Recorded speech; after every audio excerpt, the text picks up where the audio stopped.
ಅದೇ ರೀತಿ ನದಿಗಳ ಬಗ್ಗೆಯೂ ಎರಡು ಮಾತನ್ನು ತಮ್ಮ ಗಮನಕ್ಕೆ ನಾನು ತರ್ತಾ ಇದ್ದೇನೆ. ನಮ್ಮ ಸಮಾಜಕ್ಕೆ ನದಿಗಳ ಬಗ್ಗೆ ಅದೆಷ್ಟು ಶ್ರದ್ಧೆ. ಪರ್ವತಗಳಲ್ಲಿ ಹುಟ್ಟಿ ಸಾಗರ ಸೇರುವ ಜಲಪ್ರವಾಹಗಳು ನದಿಯ ರೂಪದಲ್ಲಿ ನಮ್ಮ ಸಮಾಜದಲ್ಲಿ ಗುರುತಿಸಲ್ಪಟ್ಟಿದ್ದಾವೆ. ಅವು ನೈರ್ಮಲ್ಯದ ಸಂಕೇತ. ನೀರು ಕೇವಲ H2O ಅಲ್ಲ, ನಮ್ಮ ಪಾಲಿಗೆ ಅದು ತಾಯಿ. ಭಗವಾನ್ ವೇದವ್ಯಾಸರಂತೂ ವಿಶ್ವಸ್ಯ ಮಾತರಃ ಅಂತ ಹೇಳ್ತಾ ನದಿಗಳನ್ನು ಮಾತೃತ್ವದ ಸ್ಥಾನದಲ್ಲಿ ನಿಲ್ಲಿಸಿ ನಮಿಸಿದ್ದಾರೆ. ನದಿಗಳ ಹೆಸರನ್ನ ನಮ್ಮ ಅಕ್ಕ ತಂಗಿರಿಗೂ ಇಟ್ಟು ಗೌರವಿಸಿದ ಸಮಾಜ ನಮ್ಮದು.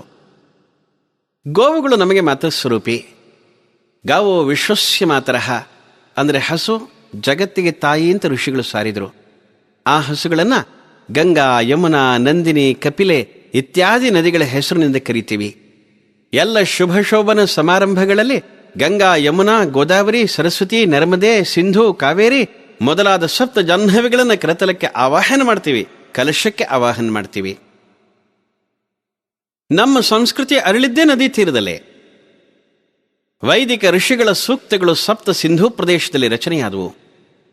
ಋಷಿ ಮುನಿಗಳ ತಪಃಪ್ರಧಾನವಾದ ಸಂಸ್ಕೃತಿ ಗಂಗೆ ದಡದಲ್ಲಿ ನಿರ್ಮಾಣವಾಯಿತು. ಮನುಕುಲದ ಮೊದಲ ರಾಜಧಾನಿ ಅಯೋಧ್ಯ ಸರಿಯೂ ನದಿ ತೀರದಲ್ಲಿದೆ. ಚಂದ್ರವಂಶೀಯರ ರಾಜಧಾನಿಗಳಾದ ಹಸ್ತಿನಾವತಿ ಮತ್ತು ಇಂದ್ರಪ್ರಸ್ಥಗಳು ಗಂಗಾ ಮತ್ತು ಯಮುನೆಯರ ದಡದಲ್ಲಿ ನಿರ್ಮಾಣವಾದವು. ಭಕ್ತಿ ಪಂಥ ಪರಿಪುಷ್ಟವಾದದ್ದು ಯಮುನೆ ಮತ್ತು ತುಂಗಭದ್ರೆಯರ ದಡದಲ್ಲಿ. ಪ್ರಯಾಗದ ತ್ರಿವೇಣಿ ಸಂಗಮ ಯಜ್ಞ ಪ್ರಧಾನ ಮತ್ತು ಪೂಜಾ ಪ್ರಧಾನ ಸಂಸ್ಕೃತಿಗಳ ಸಂಗಮ ಕ್ಷೇತ್ರವಾಯಿತು. ನರ್ಮದಾ ಗೋದಯರ ದಡದಲ್ಲಿ ವಿಕ್ರಮ ಶಾಲಿವಾಹನರ ಪರಾಕ್ರಮಗಳು ಮೆರೆದವು. ಮಹಾರಾಷ್ಟ್ರದ ಭಕ್ತಿ ಸಾಹಿತ್ಯ ಕುಸುಮ ಅರಳಿದ್ದೇ ಗೋದಾವರಿ ನದಿ ದಡದಲ್ಲಿ. ಶ್ರೀ ಸಮರ್ಥ, ಶಿವಾಜಿ, ವಿದ್ಯಾರಣ್ಯ, ಹರಿಹರ, ಬುಕ, ನಾನಾ ಫೆಡೆನವೀಸ್ ಮತ್ತು ರಾಮಶಾಸ್ತ್ರಿ ಪ್ರಭುಣೆ.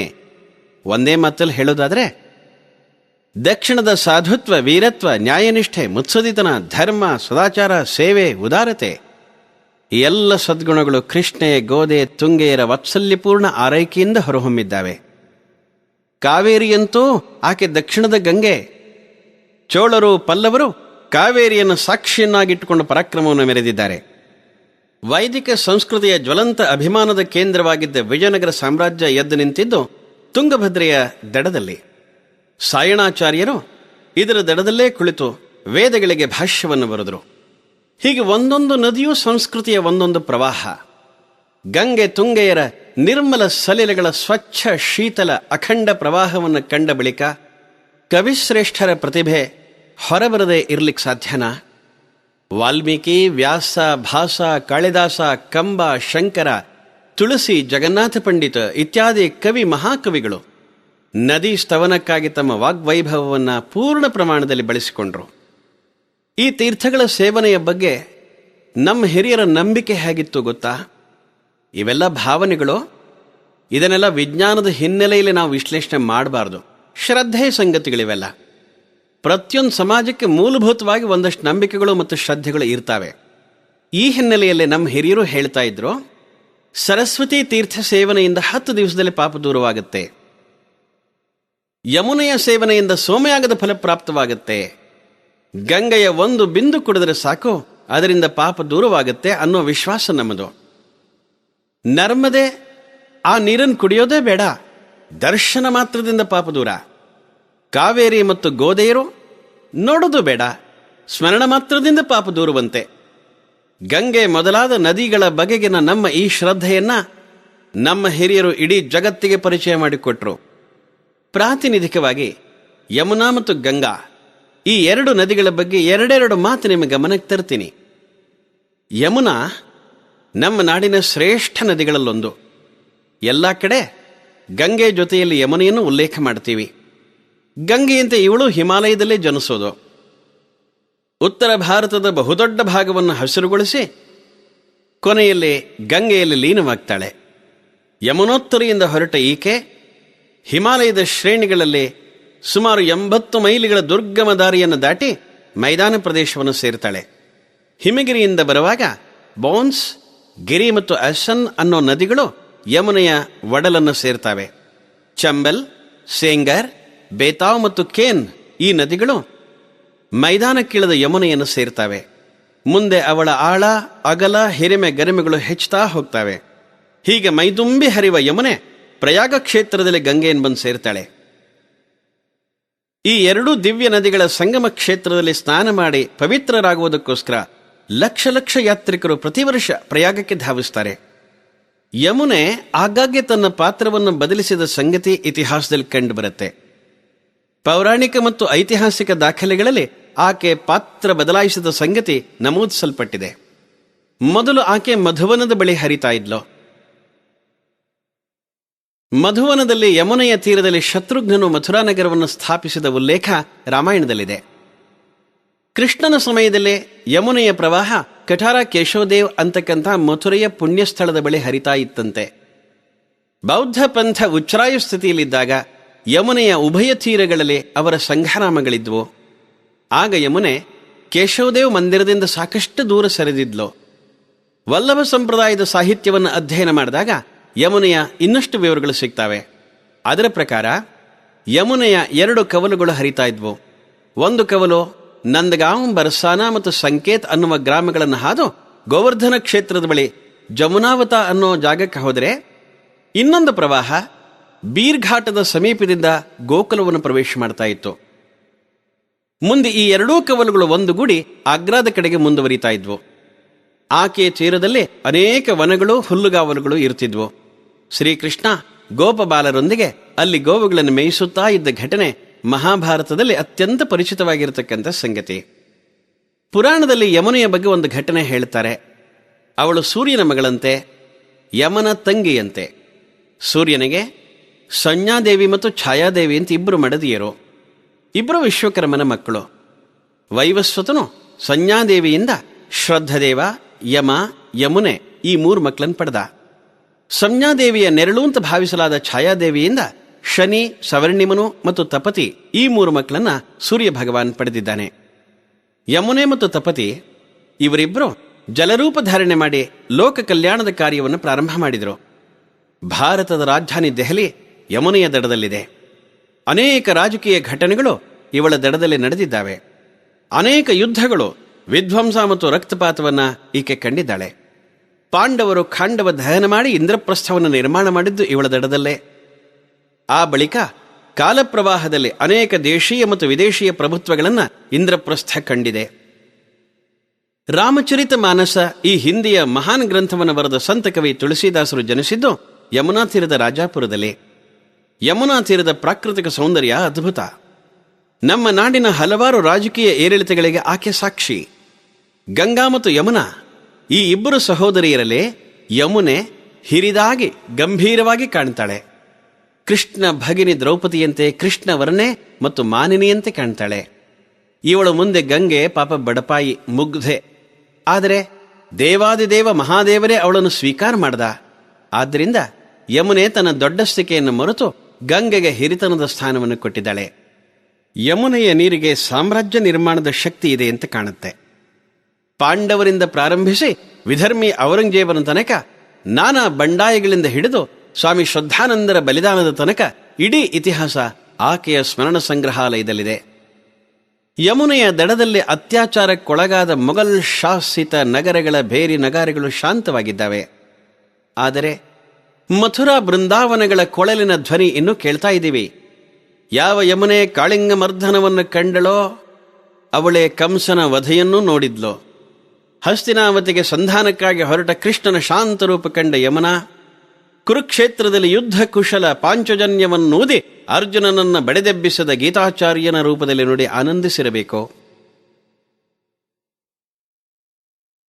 ಬೃಂದಾವನದಲ್ಲಿ ಕೊಳಲಿನ ಇಂಪಾದ ಸ್ವರ ಆಲಿಸಿದ ಆಕೆ ಕುರುಕ್ಷೇತ್ರದಲ್ಲಿ ರೋಮಹರ್ಷಕ ಗೀತಾಸ್ವರವನ್ನೂ ಕೇಳಿರಬೇಕು. ಕೃಷ್ಣ ಭಕ್ತ ಸಂಪ್ರದಾಯದ ಅನೇಕ ಕವಿಗಳಿಗೆ, ಸಂತರಿಗೆ, ಭಕ್ತ ಭಾವಕರಿಗೆ ಯಮುನೆ ತಾಯಿಯಂತೆ. ಆಕೆಗೆ ಪ್ರೇಮಾದರಗಳನ್ನು ಸಮರ್ಪಿಸಲಿಕ್ಕೆ ತಮ್ಮ ಪ್ರತಿಭೆಯನ್ನು ಬಳಸಿದ್ದಾರೆ ನಮ್ಮ ಕವಿಗಳು. ತಮ್ಮ ಕಾವ್ಯರಸಾಭಿಷೇಕದಿಂದ ಆಕೆಯನ್ನು ತೃಪ್ತಿಪಡಿಸಿದ್ದಾರೆ. ಸುಪ್ರಸಿದ್ಧ ಕೃಷ್ಣ ಭಕ್ತ ಕವಿ ನಂದಾದಾಸ್ ಒಂದು ಪದ್ಯದಲ್ಲಿ ಹೇಳ್ತಾರೆ, ಮನಮೋಹನ ಶ್ರೀಕೃಷ್ಣ ಎಲ್ಲರ ಮನಸ್ಸನ್ನು ಅಪಹರಿಸ್ತಾನೆ, ಅಂಥ ಕೃಷ್ಣನ ಮನಸ್ಸನ್ನು ಯಮುನೆ ಅಪಹರಿಸಿದ್ದಾಳೆ. ಕೃಷ್ಣ ಒಂದು ಕ್ಷಣವೂ ಅವಳ ವಿಯೋಗವನ್ನು ಸಹಿಸಿಕೊಳ್ಳೋದಿಲ್ಲ ಅಂತ ಹೇಳಿದ್ದಾರೆ. ಶಂಕರ ಭಗವತ್ಪಾದರು ಯಮುನೆಯನ್ನು ಕೊಂಡಾಡುವಾಗ ಅವಳ ತೀರದ ಮಂದ ಶೀತಲ ಗಂಧಯುಕ್ತ ಸಮೀರ ಪರಿಶ್ರಮವನ್ನು ಪರಿಹರಿಸುತ್ತೆ. ಅವಳ ಸೌಂದರ್ಯ ಮಾತಿಗೆ ನಿಲ್ಕೋದಿಲ್ಲ. ಅವಳ ಸಹವಾಸದಿಂದ ಇಡೀ ಭೂಮಿಯೇ ಪಾವನವಾಗಿದೆ. ಇಂಥ ಕಲಿಂದ ಕನ್ಯೆ ಯಮುನೆ ಸದಾ ನನ್ನ ಮನದ ಕ್ಲೇಶ ಮತ್ತು ವಿಕಾರಗಳನ್ನು ನಷ್ಟ ಮಾಡಲಿ ಅಂತ ಪ್ರಾರ್ಥಿಸಿದ್ದಾರೆ.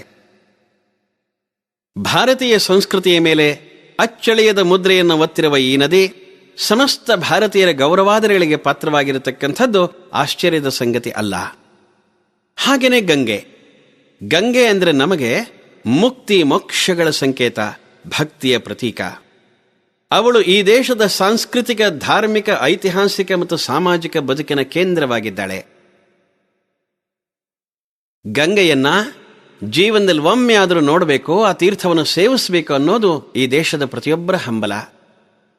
ಗಂಗೆನ ದಾಟೋದು ಅಂದರೆ ಜನನ ಮರಣಗಳ ಚಕ್ರವನ್ನ, ಆ ಬಂಧನವನ್ನು ಬಿಡಿಸಿಕೊಂಡಂತೆ ಅನ್ನೋದು ಭಾರತೀಯರ ನಂಬಿಕೆ. ಗಂಗೆ ಕುರಿತು ಈ ಪೂಜ್ಯ ಭಾವನೆ ಪ್ರತಿ ಹಿಂದುವಿಗೂ ರಕ್ತಗತವಾದ ಸಂಗತಿ. ಗಂಗಾ ಜಲವನ್ನು ಅಮೃತ ಅಂತ ನಂಬಿಕೊಂಡು ಬಂದಿರತಕ್ಕಂಥ ದೇಶ ನಮ್ಮದು. ಇದೇನು ಮೂಢನಂಬಿಕೆ ಅಲ್ಲ. ವಾಗ್ಭಟ ತನ್ನ ಅಷ್ಟಾಂಗ ಹೃದಯದಲ್ಲಿ ಗಂಗಾಜಲ ಆರೋಗ್ಯಕರವಾದ ಅಮೃತಮಯವಾದ ಅಂಶಗಳನ್ನು ಹೊಂದಿದೆ ಅನ್ನೋದನ್ನು ಸಾರಿ ಸಾರಿ ಹೇಳ್ತಾರೆ. ಕೊಳಕಾದ ನೀರನ್ನು ಮತ್ತೆ ಶುದ್ಧೀಕರಿಸಿಕೊಂಡು ಪುನಶ್ಚೇತನಗೊಳಿಸ್ತಕ್ಕಂಥ ಒಂದು ಅಪೂರ್ವ ಗುಣ ಗಂಗಾಜಲದಲ್ಲಿ ಇದೆ ಅನ್ನೋದನ್ನ ಆತ ತನ್ನ ಗ್ರಂಥದಲ್ಲಿ ಸಾಬೀತು ಮಾಡಿದ್ದಾನೆ. ನಮ್ಮೆಲ್ಲ ಪ್ರಾಚೀನ ಸಾಹಿತ್ಯಗಳಲ್ಲಿ ಗಂಗೆಯ ಮಹಿಮೆ ವರ್ಣಿಸಲ್ಪಟ್ಟಿದೆ. ಇದರ ಒಂದು ಗುಟುಕು ತೀರ್ಥವನ್ನ ಸೇವಿಸಿದವರ ಹತ್ರ ಯಮದೂತರು ಸುಳಿಯೋದಿಲ್ವಂತೆ. ಅಂದಮೇಲೆ ಇದರ ಪ್ರಭಾವ ಎಷ್ಟಿರಬೇಕು? ನಮ್ಮ ಪಾಲಿಗೆ ಗಂಗೆ ಬರೀ ನೀರಲ್ಲ, ಅದು ನಮ್ಮ ನಾಡಿನ ಉಸಿರು. ಆಕೆ ಮೈ ಮನಗಳನ್ನು ಪಾವನಗೊಳಿಸುವ ದಿವ್ಯ ರಸವಾಹಿನಿ. 3 ಲೋಕದಲ್ಲಿ ಹರಿಯೋಳು. ಭವಿಯಲ್ಲಿ ಗಂಗೆಯಾಗಿ, ಸುರಲೋಕದಲ್ಲಿ ಅಲಕೆಯಾಗಿ, ಪಿತೃಲೋಕದಲ್ಲಿ ವೈತರಣಿ ಅಂತ ಕರೆಯಲ್ಪಡ್ತಾಳೆ. ಅದಕ್ಕೋಸ್ಕರನೇ ಅವಳನ್ನು ತ್ರಿಪಥಗ ಅಂತ ಕರೆದಿದ್ದಾರೆ. ಗಂಗೆಯ ಸ್ಮರಣ ಮಾತ್ರದಿಂದ ಪರಿಹಾರವಾಗತ್ತೆ ಪಾಪ, ದರ್ಶನದಿಂದ ಸಾರ್ಥಕವಾಗತ್ತೆ ಕಣ್ಣು, ಬದುಕು ಮಂಗಲಮಯವಾಗತ್ತೆ. ಗಂಗೆಗೆ ಸಮನಾದ ತೀರ್ಥ ಇಲ್ಲ, ಕೇಶವನಿಗೆ ಹಿರಿದಾದ ದೇವರಿಲ್ಲ ಅನ್ನೋ ಮಾತನ್ನ ಮಹಾಭಾರತದಲ್ಲಿ ನಾವು ಕೇಳ್ತೀವಿ. ಗೀತೆಯಲ್ಲಂತೂ ಕೃಷ್ಣ ನದಿಗಳಲ್ಲಿ ನಾನು ಜಾಹ್ನವಿ ಅಂತ ಘೋಷಣೆ ಮಾಡಿದ್ದಾನೆ. ಗಂಗೆಯ ಬಗ್ಗೆ ಈ ಶ್ರದ್ಧೆ ಕೇವಲ ನಮ್ಮ ದೇಶದಲ್ಲಿ ಮಾತ್ರ ಇದೆ ಅಂತ ಭಾವಿಸಬೇಡಿ. ಹಿಂದೂಗಳು ಮಾತ್ರ ಅಲ್ಲ, ಅಹಿಂದುಗಳು ಕೂಡ ಗಂಗೆಯನ್ನು ಗೌರವಿಸಿದ್ದಾರೆ. ಇಡೀ ಜಗತ್ತಿನಲ್ಲಿ ಗಂಗೆಯ ಬಗ್ಗೆ ಅಸದೃಶವಾದ ಶ್ರದ್ಧೆಯನ್ನು ನಾವು ನೋಡಬಹುದು. ಇತಿಹಾಸದಲ್ಲಿ ಹುಚ್ಚು ದೊರೆ ಅಂತ ವರ್ಣಿಸಲ್ಪಟ್ಟಿರತಕ್ಕಂಥ ಮೊಹಮ್ಮದ್ ಬಿನ್ ತೊಘಲಕ್ ಸ್ನಾನಕ್ಕೆ ಪಾನಕ್ಕೆ ಗಂಗಾಜಲವನ್ನೇ ಬಳಸ್ತಾ ಇದ್ದ. ಅಕ್ಬರ್ ನಿವಾಸದಲ್ಲಿರಲಿ ಪ್ರವಾಸದಲ್ಲಿರಲಿ ಸ್ನಾನ ಪಾನಕ್ಕೆ ಗಂಗೆ ವಿನಃ ಬೇರೆ ನೀರನ್ನು ಬಳಸ್ತಾ ಇರಲಿಲ್ಲ. ಮತಾಂಧ ಹಿಂದೂ ದ್ವೇಷಿ ಔರಂಗಜೇಬ್ ಗಂಗಾವ್ರತ ಮಾಡಿಸಿದ್ದಂತೆ. ಗಂಗೆಯ ಬಗ್ಗೆ ಅವನಿಗೆ ಅಷ್ಟೊಂದು ಶ್ರದ್ಧೆ ಇತ್ತು. ಈ ಮಾತನ್ನ 17ನೇ ಶತಮಾನದಲ್ಲಿ ಭಾರತಕ್ಕೆ ಬಂದಿದ್ದ ಫ್ರೆಂಚ್ ಇತಿಹಾಸಕಾರ ಬಾರ್ನಿಯರ್ ತನ್ನ ಗ್ರಂಥದಲ್ಲಿ ಬರೆದಿಟ್ಟಿದ್ದಾನೆ. ಇಲ್ಲಿಗೆ ಮುಗಿತಾ ಅವಳು ಮೋಡಿ. ಜಗತ್ತಿನ ಯಾವುದೇ ಭಾಗಕ್ಕೆ ಹೋಗಿ ಎಲ್ಲೆಲ್ಲಿ ನಮ್ಮ ಪೂರ್ವಜರ ಪದಚಿಹ್ನೆಗಳನ್ನು ಕಾಣ್ತೇವೋ ಅಲ್ಲೆಲ್ಲ ಇವತ್ತಿಗೂ ಗಂಗೆ ಬಗ್ಗೆ ಶ್ರದ್ಧೆ ಇರೋದನ್ನು ಕಾಣಬಹುದು. ಒಮ್ಮೆ ನಮ್ಮ ನಾಡಿನ ಇತಿಹಾಸಕಾರ ಡಾಕ್ಟರ್ ಲೋಕೇಶ್ ಚಂದ್ರ ರಶಕ್ ಹೋಗಿದ್ರು. ಇವರು ಬರೋ ಸುದ್ದಿ ಗೊತ್ತಾದ ತಕ್ಷಣ ಅಲ್ಲಿನ ಜನ ಗಂಗೆ ತನ್ನಿ ಅಂತ ಹೇಳಿದ್ರು. ಇವರಿಗೆ ಆಶ್ಚರ್ಯ, ಕಮ್ಯುನಿಸ್ಟರ ದೇಶದಲ್ಲಿ ಗಂಗೆ ಬಗ್ಗೆ ಭಕ್ತಿ, ಆದರೂ ಇವರು ತೆಗೆದುಕೊಂಡು ಹೋದ್ರು. ಸೈಬೀರಿಯಾ ವಿಮಾನ ನಿಲ್ದಾಣದಲ್ಲಿ ಇಳಿತಿದ್ದಂತೆ ಗಂಗಾಜಲ ಕೊಡಿ ಅಂತ ಜನ ಬೇಡಿದ್ರು, ಆಗ್ರಹ ಮಾಡಿದ್ರು. ಅಲ್ಲೇ ಗಂಗೆಯನ್ನು ವಿತರಿಸಬೇಕಾಯಿತು. ಉದ್ಧರಣೆ ಇರಲಿಲ್ಲ. ಬೆರಳದ್ದಿ ಗಂಗಾಜಲದ ವಿತರಣೆ ಆಯಿತು. ಆ ನೂಕು ನುಗ್ಗಲ್ನಲ್ಲಿ ಸ್ವಲ್ಪ ಗಂಗಾಜಲ ಕೆಳಕ್ಕೆ ಬಿದ್ದುಬಿಡ್ತು. ಆದರೇನು ಮಾಡೋಣ? ಆ ಜನರ ಭಾವನೆ ನೋಡಿದಿರೇನೋ? ಆ ಗಂಗಾಜಲ ಬಿದ್ದು ಒದ್ದೆಯಾದಂಥ ನೆಲವನ್ನು ಮುಟ್ಟಿ ಆ ರಶ್ಶ ಜನ ತಮ್ಮ ಹಣೆಗೆ ಒತ್ಕೊಳ್ತಾರೆ. ಅದೆಂಥ ಶ್ರದ್ಧೆ ಅದು! ನಮ್ಮ ದಕ್ಷಿಣ ಪೂರ್ವದಲ್ಲಿ ಆಗ್ನೇಯ ಸಮುದ್ರದಲ್ಲಿರ್ತಕ್ಕಂಥ ಇಂಡೋನೇಷ್ಯಾವನ್ನ ಈ ದೃಷ್ಟಿಯಿಂದ ನಾವು ಗಮನಿಸಬೇಕಾಗತ್ತೆ. ಅದೊಂದು ಇಸ್ಲಾಮಿ ರಾಷ್ಟ್ರ. ಅಲ್ಲಿಂದ ಯಾರಾದರೂ ಭಾರತಕ್ಕೆ ಬಂದರೆ ವಾಪಸ್ ಹೋಗುವಾಗ ಗಂಗಾಜಲ ತೆಗೆದುಕೊಂಡು ಹೋಗ್ತಾರೆ. ಬರುವಾಗ ಗಂಗಾಜಲ ತನ್ನಿ ಅಂತ ಅಲ್ಲಿ ಜನನೂ ಹೇಳಿ ಕಳಿಸ್ತಾರೆ. ಇಂಡೋನೇಷ್ಯಾ ಇಸ್ಲಾಮಿ ದೇಶವಾದರೂ ಸಾಂಸ್ಕೃತಿಕವಾಗಿ ಭಾರತದ ಪಡಿಯೊಚ್ಚು. ಅದರ ಪುರಾತನ ಹೆಸರು ದ್ವೀಪಾಂತರ. ಈ ಹೆಸರು ಇಂಡೋನೇಷ್ಯಾದ ಗ್ರಂಥಗಳಲ್ಲೂ ಕಾಳಿದಾಸನ ಮೇಘದೂತದಲ್ಲೂ ಬಂದಿದೆ. ಇಂಡೋನೇಷ್ಯಾದಲ್ಲಿ ಬಹುಸಂಖ್ಯಾತರು ಮುಸಲ್ಮಾನರಾದರು. ಹಿಂದೂ ಪರಂಪರೆಯ ಕುರಿತು ಹೆಮ್ಮೆ ಇರತಕ್ಕಂಥವರು. ಅಲ್ಲಿನ ಬಾಲಿ ದ್ವೀಪದ ಆಕಾಶವಾಣಿ ಕೇಂದ್ರ ಪ್ರತಿನಿತ್ಯ ಗಾಯತ್ರಿ ಮಂತ್ರ ಮತ್ತು ವೇದ ಘೋಷಗಳ ಜೊತೆಗೆ ತನ್ನ ಕಾರ್ಯಕ್ರಮವನ್ನು ಪ್ರಾರಂಭ ಮಾಡುತ್ತೆ. ಆ ರಾಷ್ಟ್ರದ ಬದುಕಿನಲ್ಲಿ ಇಂದಿಗೂ ಹಾಸು ಹೊಕ್ಕಾಗಿರುವ ಹಿಂದೂ ನಡವಳಿಕೆಗಳನ್ನು ಕಂಡಾಗ ಹೆಮ್ಮೆ ಅನಿಸುತ್ತೆ. ಎರಡನೇ ಮಹಾಯುದ್ಧದ ಬಳಿಕ ದಾಸ್ಯದಿಂದ ಹೊರಬಂದ ಇಂಡೋನೇಷ್ಯಾದ ಮೊದಲನೇ ಅಧ್ಯಕ್ಷ ಡಾಕ್ಟರ್ ಸುಕರ್ಣೋ. ಮಹಾಭಾರತದ ಕರ್ಣನ ಪಾತ್ರದಿಂದ ಪ್ರಭಾವಿತರಾದವರು ಅವರ ತಂದೆ. ಕರ್ಣನ ಪಾತ್ರ ಬಹಳ ಉದಾತ್ತವಾದದ್ದು. ಆದರೂ ಅವನು ಕೃಷ್ಣ ವಿರೋಧಿಯಾದದ್ರಿಂದ, ಅಧರ್ಮದ ಜೊತೆ ತನ್ನನ್ನು ಗುರುತಿಸಿಕೊಂಡಿದ್ದರಿಂದ ಅವನ ಹೆಸರನ್ನು ಸಾಮಾನ್ಯವಾಗಿ ಮಕ್ಕಳಿಗೆ ಇಡೋದಿಲ್ಲ. ಆದರೆ ತನ್ನ ಮಗ ಅವನಿಗಿಂತ ಒಳ್ಳೆ ಕರ್ಣನಾಗಲಿ ಅನ್ನೋ ಆಶಯದಿಂದ ಸುಕರ್ಣ ಅಂತ ಹೆಸರಿಟ್ರಂತೆ. ಎಷ್ಟು ಸುಂದರ ಚಿಂತನೆ ಇದು. ಸುಕರ್ಣ ಹೆಂಡತಿ ಹೆಸರು ರತ್ನ ಸಾರಿಕಾ ದೇವಿ. ಅವರ ಮಗಳ ಹೆಸರು ಮೇಘವತಿ ಸುಕರ್ಣ ಪುತ್ರಿ. ಸುಹೃತ, ಸುದರ್ಶನ ಈ ಎಲ್ಲ ಹೆಸರುಗಳು ಅಲ್ಲಿ ಸಾಮಾನ್ಯ. ಹಿಂದೊಮ್ಮೆ ಸುಕರ್ಣ ಅವರ ಜೊತೆಗೆ ಭಿನ್ನಾಭಿಪ್ರಾಯ ಬಂದಾಗ ವಿರೋಧಿಗಳು ಅವರನ್ನು ಪಾರ್ಲಿಮೆಂಟ್ನಲ್ಲಿ ದುರ್ಯೋಧನ ಅಂತ ಬೈದಿದ್ರು. ಅಲ್ಲಿನ ನೃತ್ಯ ನಾಟಕಗಳಿಗೆ ರಾಮಾಯಣ ಮಹಾಭಾರತಗಳೇ ಆಧಾರ. ಘಟೋದ್ಗಜ ಅಲ್ಲಿನ ಜನಪ್ರಿಯ ಪಾತ್ರಗಳಲ್ಲಿ ಒಂದು. ಇಂಡೋನೇಷ್ಯಾದ ರಾಜ್ಯಾಂಗದ ಹೆಸರು ಪಂಚಶೀಲ. ಧರ್ಮೋ ರಕ್ಷತೆ ರಕ್ಷಿತಃ ಅನ್ನೋದು ಆ ದೇಶದ ಧ್ಯೇಯವಾಕ್ಯ. ನಮ್ಮ ದೇಶದ್ದು ಇಂಡಿಯನ್ ಏರ್ಲೈನ್ಸ್ ಆದರೆ ಆ ದೇಶದ್ದು ಗರುಡ ಏರ್ಲೈನ್ಸ್. ನಮ್ಮ ಪೊಲೀಸ್ ಇಲಾಖೆಯ ಚಿಹ್ನೆ ಗಂಡಭೇರುಂಡ. ಅಲ್ಲಿನ ನ್ಯಾಷನಲ್ ಪೊಲೀಸ್ ಅಕಾಡೆಮಿಯ ಚಿಹ್ನೆ ಹನುಮಂತ. ಇಂಡೋನೇಷ್ಯಾದ ರಾಜಧಾನಿ ಜಕಾರ್ತದಲ್ಲಿ ಅವರ ಪಾರ್ಲಿಮೆಂಟ್ ಭವನ ಇದೆ. ಆ ಪಾರ್ಲಿಮೆಂಟ್ ಭವನದ ಅಂಗಳದಲ್ಲಿ ಶ್ರೀಕೃಷ್ಣನ ಗೀತಾರಥದ ಆಕೃತಿಯನ್ನು ನಿಲ್ಲಿಸಿದ್ದಾರೆ. ಬಾಲಿ ದ್ವೀಪದಲ್ಲಿರತಕ್ಕಂಥ ವಿಶ್ವವಿದ್ಯಾಲಯದ ಹೆಸರು ಉದಯನ್ ಯೂನಿವರ್ಸಿಟಿ. ವಿಶ್ವವಿದ್ಯಾಲಯದ ಅಂಗಳದಲ್ಲೇ ಸರಸ್ವತಿಯ ಭವ್ಯವಾದ ವಿಗ್ರಹ ಇದೆ. ಜಾವಾದ ಪ್ರಾಂಬಣದ ಬ್ರಹ್ಮಾನಂದ ದೇಗುಲ ಬಹಳ ಪ್ರಾಚೀನವಾದದ್ದು. 140 ಅಡಿ ಎತ್ತರದ ಇದರ ಶಿಖರ ಮುಗಿಲಲ್ಲಿ ದೇವತೆಗಳ ಜೊತೆಗೆ ಮಾತನಾಡ್ತಿದೆಯೇನೋ ಅನ್ನೋ ಥರ ಇದೆ. ಜಗತ್ನಲ್ಲಿ 3 ರಾಷ್ಟ್ರೀಯ ರಾಮಾಯಣ ನೃತ್ಯ ಮೇಳಗಳಿದ್ದಾವೆ: ಕಾಂಬೋಡಿಯಾ, ಥಾಯ್ಲೆಂಡ್ ಮತ್ತು ಇಂಡೋನೇಷ್ಯಾ. ಆದರೆ ನಮ್ಮಲ್ಲೇ ಅಯೋಧ್ಯೆಯಲ್ಲಿ ಕೂಡ ಇಂಥ ಒಂದು ಮೇಳ ಇಲ್ಲದಲೇ ಇರತಕ್ಕಂಥದ್ದು ವಿಷಾದದ ಸಂಗತಿ.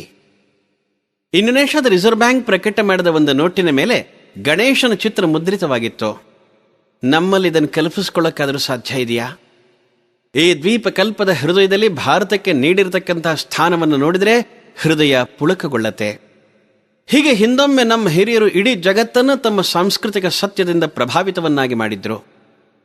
ಆ ಚಿಹ್ನೆಗಳನ್ನು ಇವತ್ತಿಗೂ ನಾವು ಜಗತ್ತಿನಾದ್ಯಂತ ಕಾಣ್ತೀವಿ. ಹೀಗೆ ನದಿಗಳ ಬಗ್ಗೆ ನಮ್ಮ ಹಿರಿಯರು ನಿರ್ಮಾಣ ಮಾಡಿದ ಶ್ರದ್ಧೆಯನ್ನು ದುರ್ಬಲಗೊಳಿಸಿದ್ರಿಂದ ಇವತ್ತು ಗಂಗೆ ಕೊಳಕಾಗಿದ್ದಾಳೆ.